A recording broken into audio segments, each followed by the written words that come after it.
पर्यटन खात्यानं पेडणे येथे 5 मार्चला आयोजित केलेल्या कार्निवलला राष्ट्रप्रेमी नागरिक समितीनं यंदाही विरोध दर्शवलाय।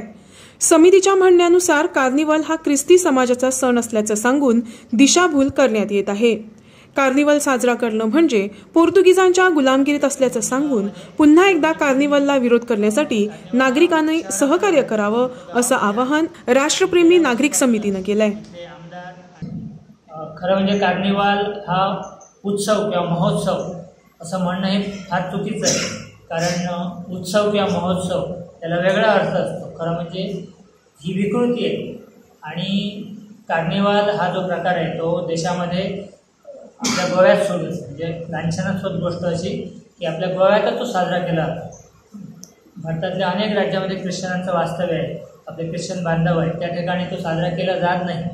जगामध्ये 238 ख्रिश्चन राष्ट्र आहेत, त्या राष्ट्रामध्ये सुद्धा अगदी मोजक्या राष्ट्रामध्ये तो सण साजरा केला जातो आणि ज्या ठिकाणी तो साजरा केला जातो त्या ठिकाणी सुद्धा त्याला प्रतिष्ठा नाही।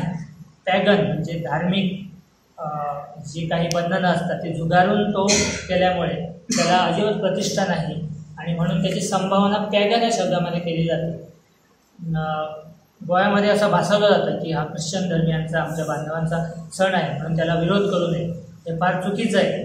अनेक वेळेला 1980 मध्ये 1984 मध्ये अगदी 2014 मध्ये सुद्धा आर्चबिशपनी हा आमचा सण नाही, ख्रिश्चन धर्माचा कार्निवलशी काही संबंध नाही असं स्पष्ट शब्दामध्ये सांगितलेलं आहे आणि त्यामुळे ख्रिश्चन धर्मियांचा किंवा आपल्या बांधवांचा या सणाशी काही संबंध नाही आणि त्यामुळे त्यांना खुश करण्यासाठी जर हा कार्निवल केलं जात असेल तर ते फार चुकीचं आहे। खरं म्हणजे हा कार्निवल ख्रिश्चन धर्मियांचा सण आहे, उत्सव आहे असं सांगणं हा आपल्या ख्रिश्चन बांधवाचा अपमान आहे असं आम्हाला वाटतं आणि म्हणून आमची नागरिकांना इथल्या गोव्यातल्या आणि विशेषतः पेडणे तालुक्यातल्या नागरिकांना आमची अशी विनंती, आमचं आवाहन आहे की 5 मार्च रोजी मोर्जीमध्ये जे कार्निवल जी मिरवणूक होईल त्या मिरवणुकीमध्ये सहभागी होऊ नये आणि त्याऐवजी आम्ही चोपडे आणि मोर्जी जंक्शन जे आहे त्या तिथ्यावरती आम्ही गेल्या वर्षीप्रमाणे निदर्शनं करणार आहोत, आमचा निषेध नोंदवणार।